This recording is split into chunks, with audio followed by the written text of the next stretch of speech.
Sobre os impactos dessas medidas tarifárias e da guerra comercial que se instalou pelo planeta, converso agora com Solange Srur, que é diretora de macroeconomia do UBS no Brasil e colunista do Money. Boa tarde, Solange. Faz tempo que eu não falo contigo, que bom tê-la aqui de volta. Queria te ouvir sobre este cenário de guerra comercial. Qual a tua leitura no meio deste monte de imposto para lá e para cá? Como fica a nossa economia, Solange? Boa tarde, Naga, tudo bem? De fato, essa questão toda da tarifa, ela está pegando muito, né, nos mercados, mas o mais importante são os efeitos na economia real, né? Eu acho que tem aumentado muito a incerteza, né? A incerteza em relação a incerteza dos consumidores, a incerteza das empresas, né? Ninguém sabe exatamente o que vai sair daqui a 1, 2, 3 dias, então fica uma confusão tão grande que isso inevitavelmente vai acabar afetando o crescimento. Então, eu acho que o maior impacto de todos esse risco, né, de você ter uma recessão, uma desaceleração mais intensa nos Estados Unidos, está se intensificando, né, num cenário onde a inflação, por mais que esteja caindo, hoje a gente até teve um número de inflação americana mais baixo do que o esperado, ela está longe de estar ainda na meta. E as tarifas vão ter efeitos inflacionários. Então, ao mesmo tempo que você aumenta o risco de uma recessão, de uma desaceleração maior, não há conforto de que o Fed vai poder cair de forma rápida e significativa os juros e contrabalancear esse aperto de condições financeiras, esse aumento de incerteza. E isso tem trazido um aumento de prêmio de risco na maioria dos ativos no mercado financeiro. Solange, é possível falar no cenário de estagflação para os Estados Unidos? Olha, eu acho que depende de como a gente pesa essa palavra, né? Porque a inflação vai subir, né? Mas ela vai subir, ela está hoje mais ou menos perto de 2,5. No cenário mais negativo, você pode ter um aumento de 1 ponto percentual na inflação. Então, a inflação é para 3,5. Quando você fala estagflação, né, muitas pessoas pensam numa inflação muito maior do que 3,5. Mas, de fato, para os Estados Unidos, 3,5 é uma inflação que eu acho que a gente poderia falar de estagflação, né? Diferentemente do Brasil, que 3,5 é uma inflação bastante baixa. Agora, o risco de recessão ele vai crescendo se essas idas e vindas elas não param, né? Talvez um cenário onde o Trump colocasse as tarifas de forma agressiva, mas finalizasse, virasse a página, fosse para outro tipo de política econômica, né?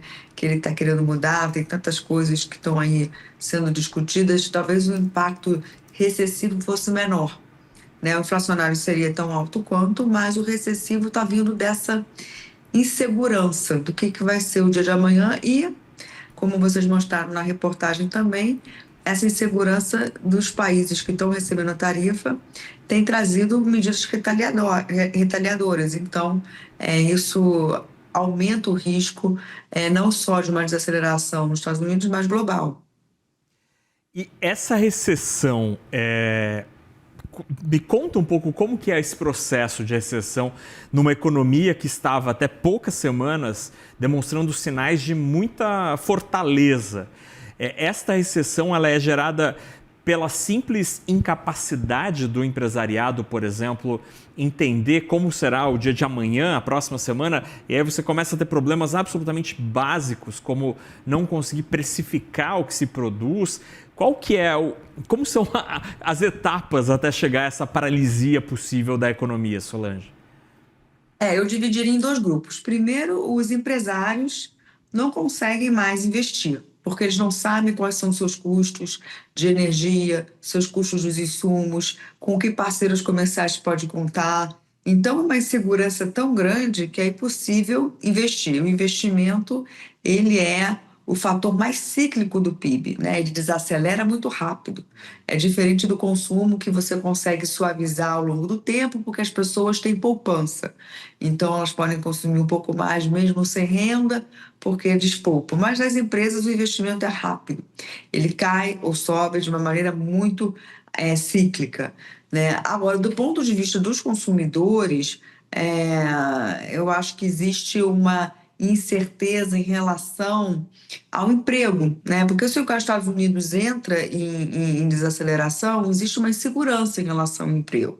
Então, por mais que as taxas de juros estejam caindo, e principalmente as mais longas, né, pelo risco da recessão, ou seja, as condições de crédito ficam até mais frouxas, mas ninguém vai tomar crédito com uma insegurança em relação à estabilidade que tem hoje no emprego, né? Agora, para piorar ainda mais a situação, além dessa questão toda da tarifa, tem também uma questão que vai afetar o consumidor, é claro, que é a questão imigratória, né? Porque essa questão toda de acabar com a imigração, né, deportação, isso afeta o consumo dos que podem ser envolvidos. Então, também é um risco para o crescimento importante, né? E é um risco para a inflação, porque ainda que vai ter menos consumidores, né, o risco de demanda elevada diminui, o mercado de trabalho fica apertado, porque esses imigrantes são mão de obra, né? Eles têm ajudado muito a trazer, a permitir que os Estados Unidos cresça sem gerar tanta inflação, e se isso, de novo, mudar de uma forma mais agressiva, também é um risco altista para a inflação e baixista para a atividade. E Solange, lendo os colegas da imprensa internacional, lendo Financial Times, por exemplo, Wall Street Journal nos últimos dias, tem sido muito interessante observar ou perceber a leitura de que, em bom português, para muitos gestores, para muitos investidores, a ficha caiu sobre o risco Trump. O que aconteceu ao longo dos últimos dias que aquele cenário de que, ok, eu entendo que a gente pode ter alguma volatilidade, algum sobe e desce aí no curto prazo, mas existia ainda algum entendimento de racionalidade por trás das medidas anunciadas pelo presidente Trump. Mas nos últimos dias parece que houve a coisa desacoplou, pelo menos de parte dos tomadores de decisão. O que aconteceu? De fato, esse sentimento eu também tenho a mesma impressão, né? O que que aconteceu? Para mim, durante a campanha, né, o Trump veio com um discurso agressivo de tarifa, mas era basicamente contra a China, era 60% contra a China. Eu acho que depois da posse, o fato da ameaça de 25% no México e no Canadá assustou bastante, porque são parceiros comerciais de uma zona de livre comércio, ou seja, afeta muito a economia americana. A indústria automobilística, várias outras indústrias integradas que precisam dos insumos do Canadá, das peças, né, da energia do Canadá, das peças do México. Então, eu acho que aí mostrou uma certa irracionalidade, porque afetar os principais parceiros comerciais, que a economia americana depende muito, vai trazer consequências bem negativas para os Estados Unidos. No caso da Europa também, a tarifa que está sendo discutida, né, de forma a compensar subsídios e impostos, e isso foi muito mais agressivo do que a promessa de campanha. Lembrando que a promessa de campanha também envolvia entre 10% a 20% todo o resto do mundo, mas dependendo do que vai ser colocado nessas tarifas compensatórias, pode ser mais do que estava sendo falado, né? Então, eu acho que foi mais agressivo, não tanto para a China, mas em relação aos outros países. E a outra questão que pega muito é anunciar, depois voltar atrás, ameaçar, voltar a subir, né? Então, como eu falei antes, né? Se você coloca as tarifas logo e vira a página, a incerteza, o efeito negativo fica, né? Vai ter aumento de inflação, vai ter aumento de custo, as empresas vão perder margem, mas vira a página e aí as empresas precisam se adaptar, os consumidores vão se adaptar. Agora, se você não sabe qual é o dia de amanhã, você não toma decisão nenhuma, você não se adapta, e isso é muito negativo para a economia. É mais negativo do que o efeito primário. Então, Sim. você tem vários efeitos, né? E expectativa move muito a economia.